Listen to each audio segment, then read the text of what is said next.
The first speaker is Professor S G Dani. Professor Dani did his master's from the University of Mumbai in 1969, PhD from TIFR in 1975. After that, he joined TIFR as a faculty. He was a visiting scholar at the Institute of Advanced Study during 1976-77 and 1983-84. He has been a member of the National Board of Higher Mathematics since 1996 and was the chairman of the NBHM. Dani was awarded the Shanti Swarup Bhatnagar Prize in 1990. He received the Third World Academy of Sciences Prize in 2007. Professor Dani has been very active in debunking the claims of the so-called Vedic mathematics. He has written numerous articles and given several talks on the topic. So I request Professor Dani to present his speech. His topic is on issues of scientific validation in everyday life. Good morning, everyone. Thank you, Professor, for the kind introduction. And it's a great pleasure to be here on this occasion to be saying a few things on the topic that I have chosen on issues of scientific validation in everyday life. Now, over the century, everybody is aware that that science has brought to society in many ways, primarily technological as well as in terms of knowledge and so on. But somehow the thought that this has more to do than just the benefits has not reached the society. That's something that is to be noted. I mean, science is not just something that you can use, but also provides a certain way of life is something that is not realized. And I hope some conferences and meetings like this go some way in reaching this point to the society. Now, it was one of the quotes you might recall from the inaugural talk of Professor Das was that science is nothing but refinement of everyday thinking. So in a way, it's actually something that is ingrained in us, but nevertheless, we have not met it at full strength, and that's something that we need to do. So to sort of bring in this point, I think I'm going to start with the very simple, mundane example of everyday life. Let's say a note of 2,000 rupees note is missing from your wallet. So how would your thoughts go on such an occasion, on realizing the loss? So here are some options. Try to recall whether you spent that on something, whether you left the wallet somewhere and where maybe the note was stolen. Maybe it's still there in a different color. Maybe it changed color, and you might look for it in alternate colors. Perhaps a demon gobbled it, but maybe it'll reappear, and divine chastisement for some wrongdoing. Now, I'm sure many of you would have come across such possibilities, but you would agree that all normal people would discount all the later options. Why? And the simple reason is that as we grow up, we develop a certain sense of what can happen and what cannot. Knowledge consists of putting our experiences into patterns that guide us. Persistence of an experience and the collective nature of play an important role in accepting it. We also learn to exclude situations such as magic shows from the inputs to count on. Okay, but here is a parallel example. Now consider another example. How do eclipses happen? So the question can be rephrased as, where is the rest of the moon? So some part of the moon is covered, and so what happened to the moon? And you would have grown up with the explanation that Rahu did gobble it up, but you know that Rahu did not gobble it up. The part is just covered by Earth's shadow. Now we know this, and as well it was also known all the way from the time to Brahmagupta, the mathematical astronomer from 7th century India, that there was no gobbling up of the moon. Unfortunately, many astronomers of that time kept up pretense of the legend of Rahu in deference or pressure from under the dominant idea of an earlier era. I mean, even this is when we talk of ancient mathematics or ancient astronomy, it is usually about the early decades of the first millennium. But before that, there was a certain tradition which was not based on exploration or but rather more on speculation. And at that time, there was the legend, and for more rather complicated reasons that we'll not spend time on, the pretense was kept up. Okay, so just conclude that there is no need to observe fast during an eclipse, which I'm afraid people might still be doing, as was pointed out in the inaugural address. Now, the eclipses are, of course, old hat, so I will not spend more time on that. But let me just recall that regarding solar eclipses, there are even more pernicious superstitions. Of course, we all know that it's not safe to view a solar eclipse, and it was sort of learned by humanity in a hard way. It's because of the ultraviolet radiation which you might pick up. We are more vulnerable to pick up for reasons that you know during eclipses. However, the prevalent myth is that the sun emits harmful rays during the eclipse, and we should stay indoors and should fast during the period, etc.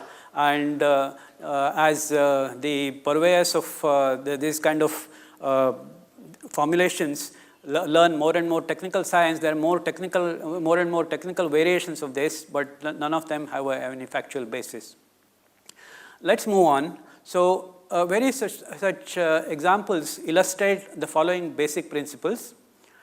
Genuine knowledge grows as a cumulative body through putting together experiences in a coherent form, forming hypotheses based on them, testing the hypothesis, identifying limitations of the hypothesis through multiple applications, and modifying wherever appropriate, etc.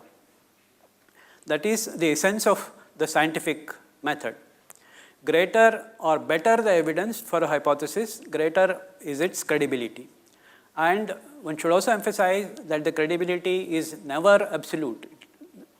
Science does not try to tell a final word on anything. We are always open to modifying whenever necessary. Let me also emphasize here the collective nature of the scientific hypothesis. If some individual anecdotal experiences are not do not count, you might all recall the common saying that one can fool all the people all the time. One can fool all the people sometime. One can fool some people all the time, but one cannot fool all the people all the time. And knowledge consists of exactly not being fooled. So it is important that there is a collective aspect that needs to be observed. Here's a quotation from, as far as the reason-based thinking is concerned, here's a quotation I kind of like. It's a quotation from Ibn Al-Haytham. I do hope the audience is familiar with this name, a very important scientist from the Arab world, from 10th century Basra. He's renowned for his work on optics. The 1000th year of light was observed in memory of some of his work.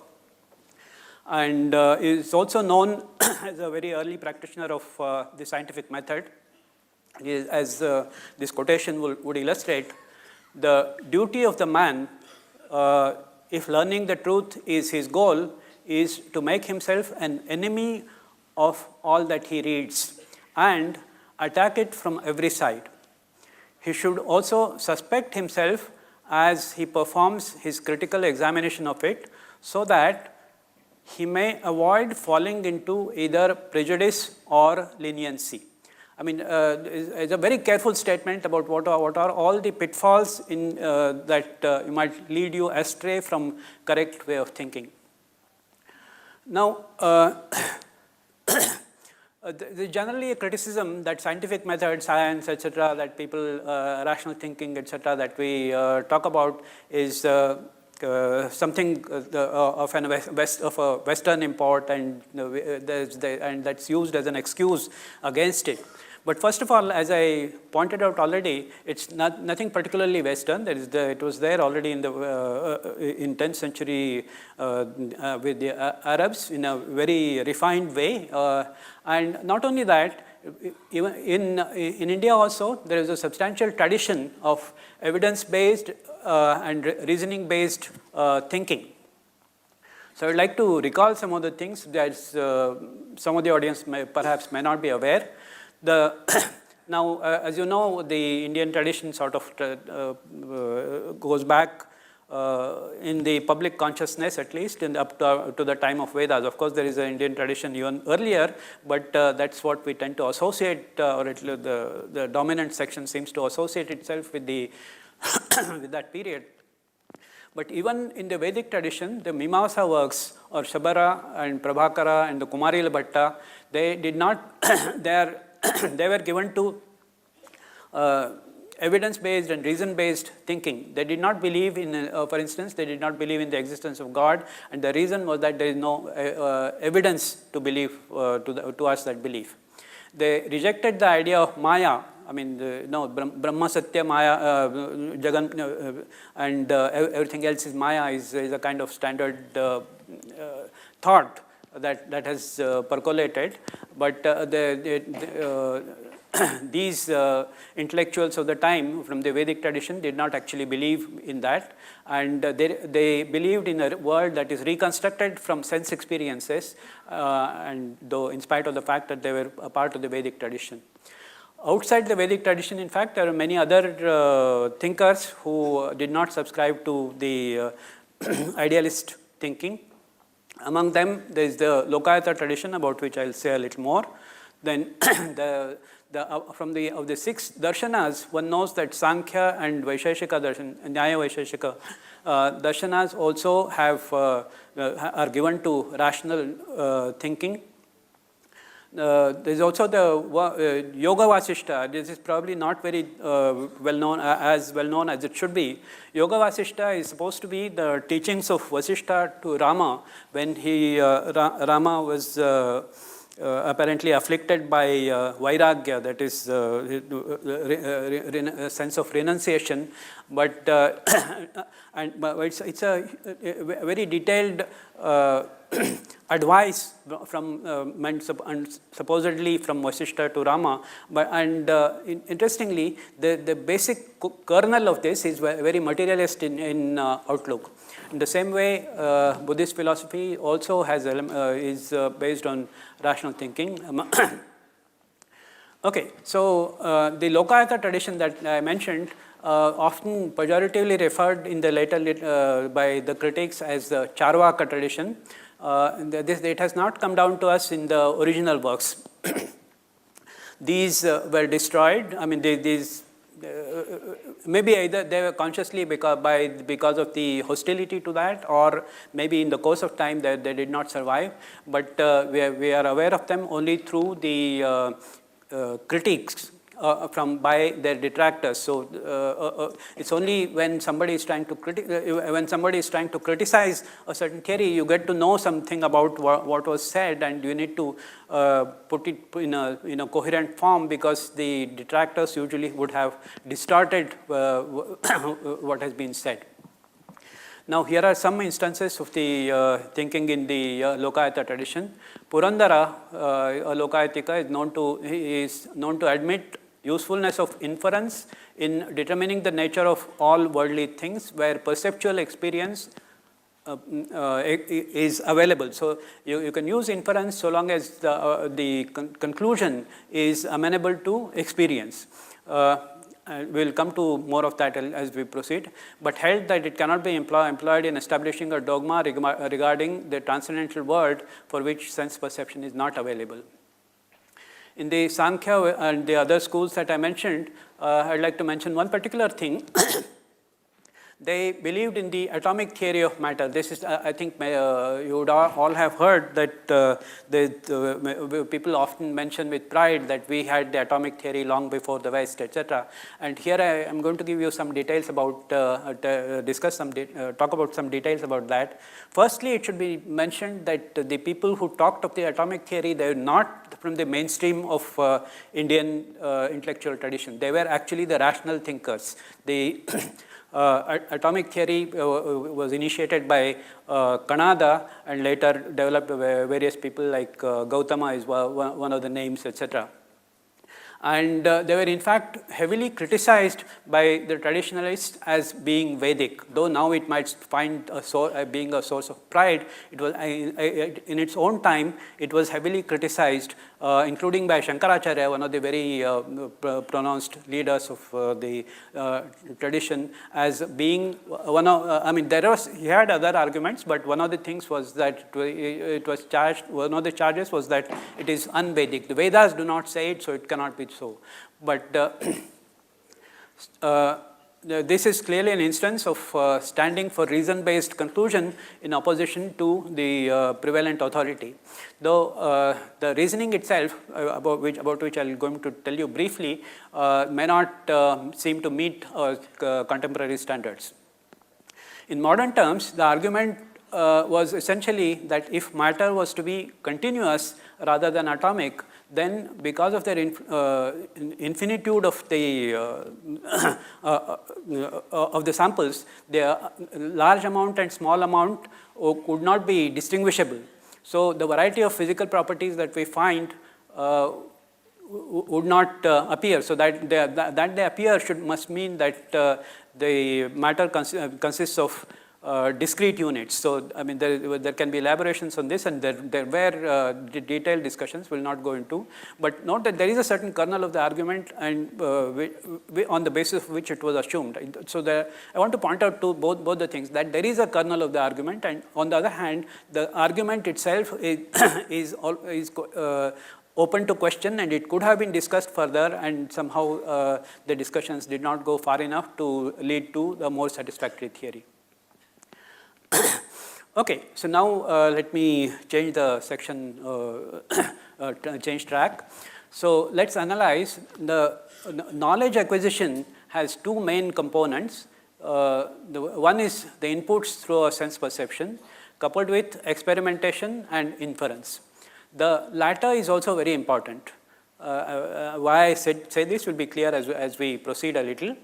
In the 19th century, excessive importance was given to the former, and use of inference was viewed with hostility. Actually, this might, before I go further, I might also recall to you that this is like, you might actually meet some people who say that I don't believe in anything that I cannot see or I cannot experience. Like the famous leader of ours who said that theory of evolution is not possible because none of our ancestors ever saw a monkey getting changed to man. So if you don't, if one did not see and did not record such a thing, the argument is that it did not happen. So this is of course a more extreme and rather vulgar example of depending exclusively on sense perception.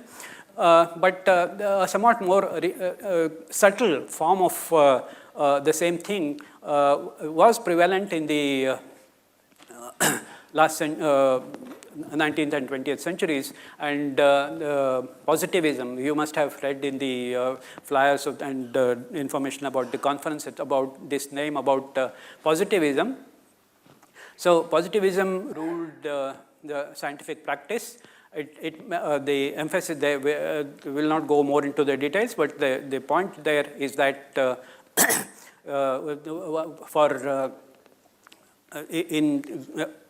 in acknowledging something as knowledge, we need to be able to see it or experience it. So under it's the main crucial issue that came up at that time, and its impact, most physicists did not recognize existence of atoms and molecules because we cannot see them.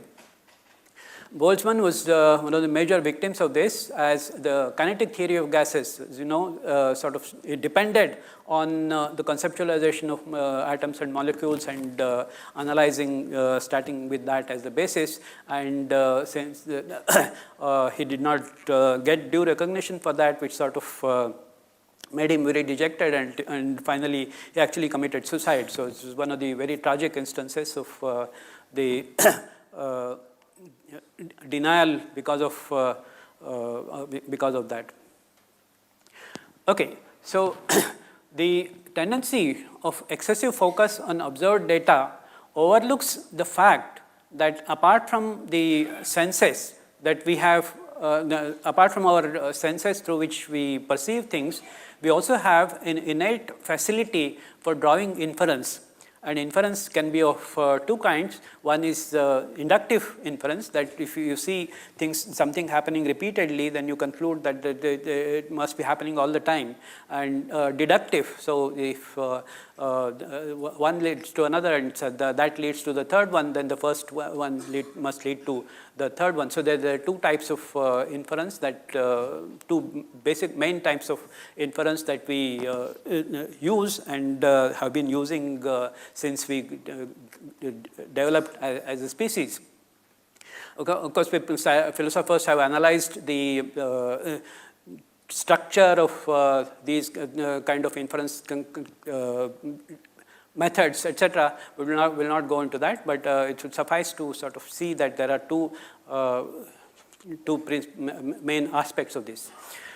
Now, well, so if it were only that, just with this, everything should be very simple. But there is a difficulty with it, is that the application is vulnerable to flaws. This is, and the reason is that unjustifiable can be conclusions can be passed off as inference. To see which inference is valid and which inference is not valid becomes tricky, and that is the point. And that is what inspired, or was the reason behind the rise of positivism, because when people didn't want to believe in ghosts and people didn't want to believe, rationally enough, and the anchor which they wanted to make for that was just the observations, but it ignored, that seemed at a certain gross level, one can say that it ignored the facility of inference. So the trick, therefore, however, is to control the process rather than being hostile to it. So in physics, the effect of positivism was overcome in the 20th century thanks to the rethinking among scientists, in which Einstein played a very important role. And that led to the modern framework of scientific materialism. So a brief about Einstein's work. Through work on the relation between viscosity and coefficient of diffusion, Einstein deduced that molecules are a physical reality. It's not just because we do not see them, we cannot ignore them as purely as hypothetical or conjectural things. Inasmuch as that we can determine their dimension. Dimension was the first thing of their size, that you can discuss the size of the molecules, etc., was one of the crucial things. Then the work on Brownian motion further bolstered the reality of molecules and enabled further understanding of their other physical attributes. So the fact that you can discuss various physical attributes of atoms and molecules convinced more and more scientists that you can think of them as reality. His celebrated work on the photoelectric effect showed that quanta of energy, which were formulated by Max Planck, were also in fact real aspects of reality. It's something that is fundamental to the underlying reality. So these are some of the profound achievements of the power of inference via modeling. So what does one do? Modeling and modeling the phenomena in terms of new concepts, deducing consequences from the model that are the model itself, the basic concepts that you think of, like atoms, molecules themselves, may not be something that are tangible. But what you do is that deduce consequences of the model and that are testable experimentally. And if the conclusions are confirmed satisfactorily, then we are assured of the reality of the concept. Okay. Now, that's the basic framework in which, through which knowledge can be solidified, consolidated, validated. Now, for a lot of experimental disciplines, this has worked quite well, especially in the last century or so, and more conceptualization has occurred. I mean, Bose-Einstein statistics and things like that are many more examples, which I'll not go into. I want to say a few things about the application in the practical context. So, in the corrupting, there are the point in the extending these outside, there is that there are various corrupting factors. So, we have our emotions like love, hate, pride, hostility, etc. And at a collective level, there are also business interests, political interests, professional interests, and by professional interests, one means that if one is in a job appointed for a certain purpose, then you would like certain tests to actually come out to be true, come out to be valid rather than otherwise, and then there is a sort of preference. This kind of preference reflects in twisting the findings. So, there is also the confirmation bias. So, you are more likely to see things that you want to believe rather than you are against. So, one needs to counter these aspects consciously for effective use of inference process and in the process of acquisition. Now, here is an example. It's a simple-minded example, but I think it's interesting. So, in a recent video promoting Gomudra, you probably, many of you, I imagine, may have seen it. The following demonstration is carried out. Take a glass of water and put some drops of betadine in it. This produces a dark colored liquid. Then mix some Gomudra with it and stir it. This turns the solution back into a transparent liquid. Now, the presenter elaborately concludes. Now, the presenter likens the starting glass of water to human body, which is pure to begin with, maybe as a child, and then the various poisons get into it, and then mix betadine, and then Gomudra neutralize. So, with this elaborate analogy, presenter elaborately concludes that Gomudra neutralizes poisons and recommends it for regular consumption for healthy life, as the reasoning being that as the human body keeps accumulating poisons from foods and various other things. Okay, so here is some analysis of this example. Apart from the various obvious revivalist and commercial biases, commercial in respect of the presenter concludes by suggesting that you buy this bottled Gomudra which is marketed by various companies. Revivalist and commercial biases involved, there are so many things wrong with this. Neutralization of color, as we know, is a simple chemical process, and there is nothing to suggest that the resulting transparent liquid is non-toxic. So, it may be or may not be, but the point is there is nothing that has been said about why the new transparent liquid is just like the original water and non-toxic. Okay, there's another thing that was pointed out by Dhruv Ratin, who made a video on the original video, that the process works just the same way with human urine in place of Gomudra. So, the recommendation is fraught with implications which may not seem as appealing unless you are a follower of one of our former prime ministers. The conclusion presumes that the third point to note among others, is that the conclusion presumes that betadine is representative of the toxins that potentially enter our system, but no justification for this is given or discussed. Okay, so here I discussed a simple-minded example.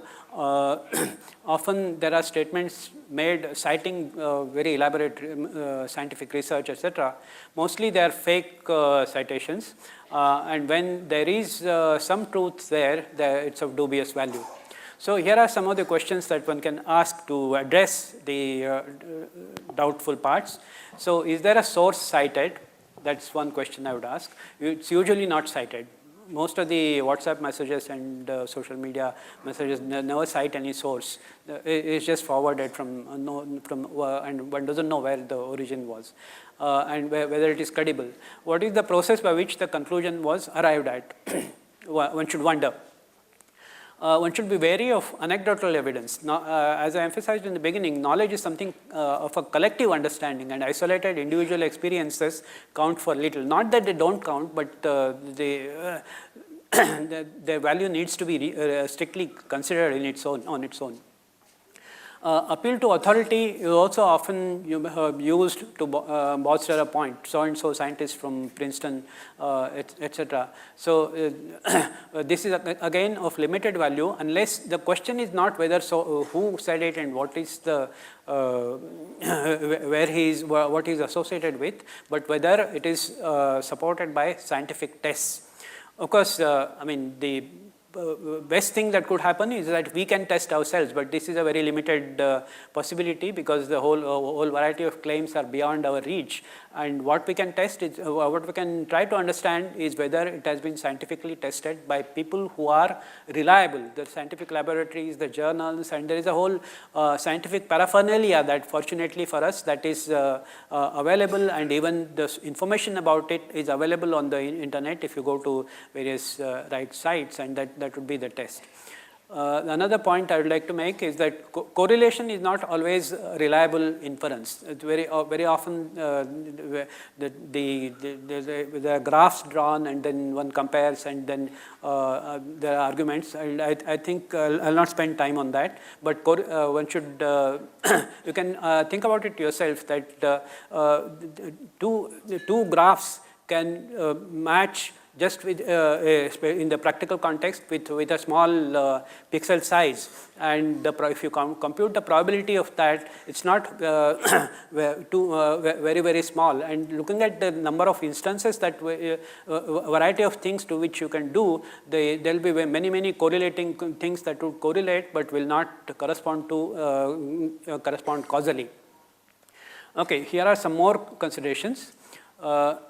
So when a journal or a similar source is cited, it's important to consider the past record and its credibility. The sample size, as you know, needs to be adequate. Whether it was, there's another thing that I would particularly caution is that sometimes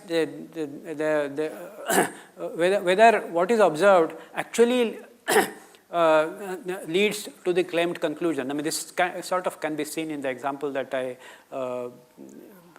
discussed, but it's a general fact that one can notice that very often something that is given as a conclusion, if you look at it closely, not just from the surface or not based on an emotional attachment, etc., then you can see that it's not a logical correct inference.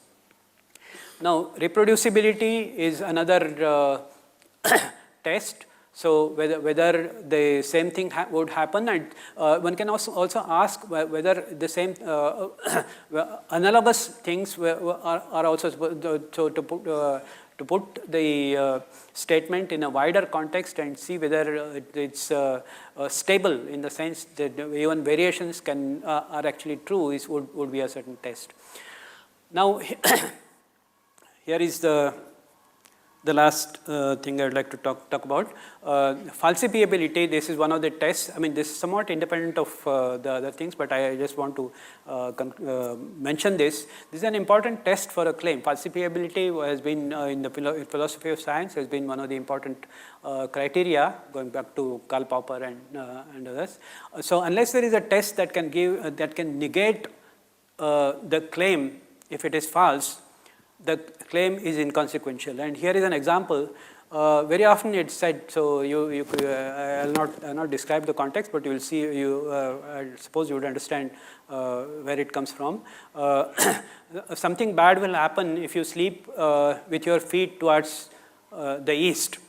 Okay, this is a very common kind of superstition, and this statement is really inconsequential from epistemological knowledge point of view, because it is not it's not falsifiable. And the point is, what is bad is not specified. It's not saying that your blood pressure will go up by a certain degrees if you do that, or your sugar will increase or anything like that. It's just saying something bad. So no matter whatever happens, it can always be interpreted. Even if you strike a lottery, it can still be argued that it's bad because it's going to lead you into bad habits. So something bad will happen is not a kind of conclusion that can be admitted as a valid the conclusion for a statement.